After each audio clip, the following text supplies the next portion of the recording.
Big boss ಮನೆಯಲ್ಲಿ ಒಂದು ಮೋಸ ನಡೆದು ಹೋಗಿದೆ. ನಿಮ್ಗೆಲ್ರಿಗೂ ಕೂಡ ಗೊತ್ತಿರಬಹುದು. ಬಿಗ್ ಬಾಸ್ ಮನೆಯಲ್ಲಿ ಒಂದು ಟಾಸ್ಕ್ ಅನ್ನ ನಡೆಸ್ತಾರೆ. ನಿಮ್ಗೆ ಗೊತ್ತಿರಬಹುದು, ನಾಮಿನೇಟ್ ಹಾಗೂ ನಾಮಿನೇಟ್ ಆಗದೇ ಇರೋ ಟೀಮಿನ ನಡುವೆ, ಅದು ಕೂಡ ಟಿಕ್ ಟಾಕ್ ಆಟ ಅಂತ ಹೇಳಿ. ಸೊ ಟಿಕ್ ಟಾಕ್ ಆಟದಲ್ಲಿ ಫಸ್ಟ್ ಗಂಡು ಮಕ್ಕಳು ಅಂದ್ರೆ ಅದರಲ್ಲಿ ರಘು ಮತ್ತೆ ಧನು ಇಬ್ರು ಕೂಡ ಹೋಗಿ ಟೈರ್ಗಳನ್ನ ಎತ್ಕೊಂಡು ಬಂದು ತಮಗೆ ಕೊಟ್ಟಿರುವಂತಹ ರಿಂಗ ಮೇಲೆ ಇಡಬೇಕು. ಅದನ್ನ ಯಾರು ಫಸ್ಟ್ ಮುಗಿಸ್ತಾರೋ ಅವರು ವಿನ್ನರ್ ಅಂತ ಘೋಷಣೆ ಮಾಡಲಾಗುತ್ತೆ. ಸೊ ಅವರಿಗೆ 5 ಸೆಕೆಂಡ್ಗಳ ಕಾಲ ಅತಿ ಹೆಚ್ಚಿನ ಒಂದು ಅವಕಾಶವನ್ನ ಕೊಡ್ತಾರೆ.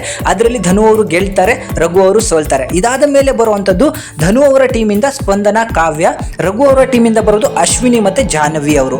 ಸೊ ಅಶ್ವಿನಿ ಮತ್ತೆ ಜಾಹ್ನವಿ ಇಬ್ರು ಕೂಡ ಆ ಟೈರ್ಗಳನ್ನ ಎತ್ತಿ ಇಡ್ತಾರೆ. ಅಲ್ಲಿ ನೀವು ನೋಡ್ಬೋದು, ಇಲ್ಲಿ ಇಂಟು ಮಾರ್ಕ್ ಒಂದು ಚೌಕದ ಬಾಕ್ಸ್ಗಳು ಇರುತ್ತೆ, 6 ಬಾಕ್ಸ್ ಇರುತ್ತೆ. ಅದರಲ್ಲಿ ಲೈನ್ ಮುಖಾಂತರ ಯಾರ್ದು ಒಂದೇ ಕಲರ್ ಬರುತ್ತೋ ಅವ್ರು ವಿನ್ನರ್ ಅಂತ ಹೇಳಿ. ಬಟ್ ಅದಕ್ಕೆ ಹಲವಾರು ರೂಲ್ಸ್ಗಳಿರುತ್ತೆ. ಟಿಕ್ ಟಾಕ್ ಆಟದ ಒಂದು ರೂಲ್ಸ್ಗಳನ್ನ ತುಂಬಾ ಜನ ಮನೇಲಿ ಯಾರೂ ಕೂಡ ತಿಳ್ಕೊಂಡೇ ಇಲ್ಲ. ಅಲ್ಲಿ ಸ್ಪಂದನ ಅವರು ಒಂದು ಆಟವನ್ನ ಮೋಸದ ಮುಖಾಂತರ ಮೂವ್ ಮಾಡಿ ಆಟವನ್ನ ಗೆದ್ದು ಬಿಡ್ತಾರೆ.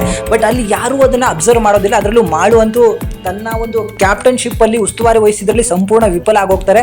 ಅವ್ರು ಅನೌನ್ಸೇ ಮಾಡಿಬಿಡ್ತಾರೆ ಸ್ಪಂದನ ಗೆದ್ದೇ ಬಿಟ್ರು ಅಂತ ಹೇಳಿ. ಬಟ್ ಅಲ್ಲಿ ಇರುವಂತಹ 6 ಬಾಕ್ಸ್ಗಳಲ್ಲಿ ನಾವು ಒಂದರ ಮೇಲೆ ಒಂದು ದಾಟ್ಕೊಂಡು ಹೋಗೋಕ್ಕಾಗಲ್ಲ, ಕೇವಲ ಅದನ್ನು ಸರಿಸಬೇಕಾಗತ್ತೆ 1 by 1.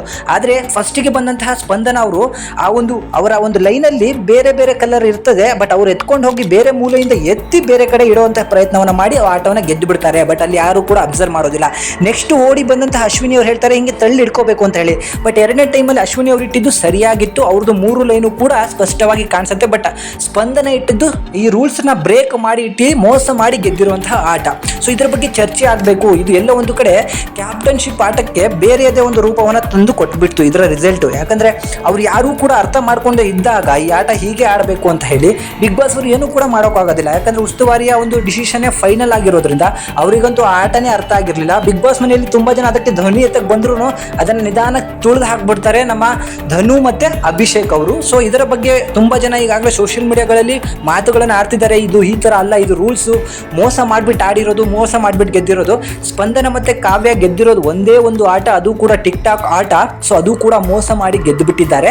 ಬಟ್ ಅದಕ್ಕೆ ಯಾಕೆ ಅಲ್ಲಿ ಬಿಗ್ ಬಾಸ್ ಅವರು ವಾಯ್ಸ್ ಓವರ್ ಮಾಡಲಿಲ್ಲ ಗೊತ್ತಾಗಿಲ್ಲ. ಬಟ್ ಇದನ್ನ ವೀಕೆಂಡ್ ಅಲ್ಲಿ ತೋರಿಸೋ ಪ್ರಯತ್ನವನ್ನು ಕೂಡ ಮಾಡಬಹುದು.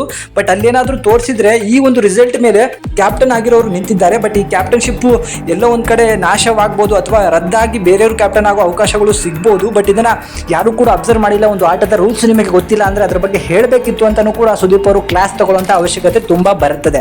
ಬಟ್ ಯಾರೇ ಏನೇ ಆಗಲಿ ಉಸ್ತುವಾರಿ ವಹಿಸಬೇಕಾದ್ರೆ ಈ ಆಟದ ನಿಯಮ ಗೊತ್ತಿಲ್ಲ ಅಂದ್ರೆ ಅದನ್ನ ತಿಳ್ಕೊಳ್ಳೋ ಪ್ರಯತ್ನ ಮಾಡಬೇಕು. ಎಲ್ಲ ಒಂದು ಕಡೆ ಕ್ಯಾಪ್ಟನ್ ಆಗಿರುವಂತಹ ಮಾಳುವರು ಸಂಪೂರ್ಣವಾಗಿ ವಿಫಲವಾದ ಅಂತ ಹೇಳಿ ನನಗೆ ಅನಿಸ್ತು. ಸೊ ಈ ಒಂದು ಆಟದ ಬಗ್ಗೆ, ಮಾಳುವರ ಬಗ್ಗೆ ನಿಮಗೆ ಅನಿಸುತ್ತೆ ಅದನ್ನು ಕಮೆಂಟ್ ಮಾಡಿ ತಿಳಿಸಿ. Thank you.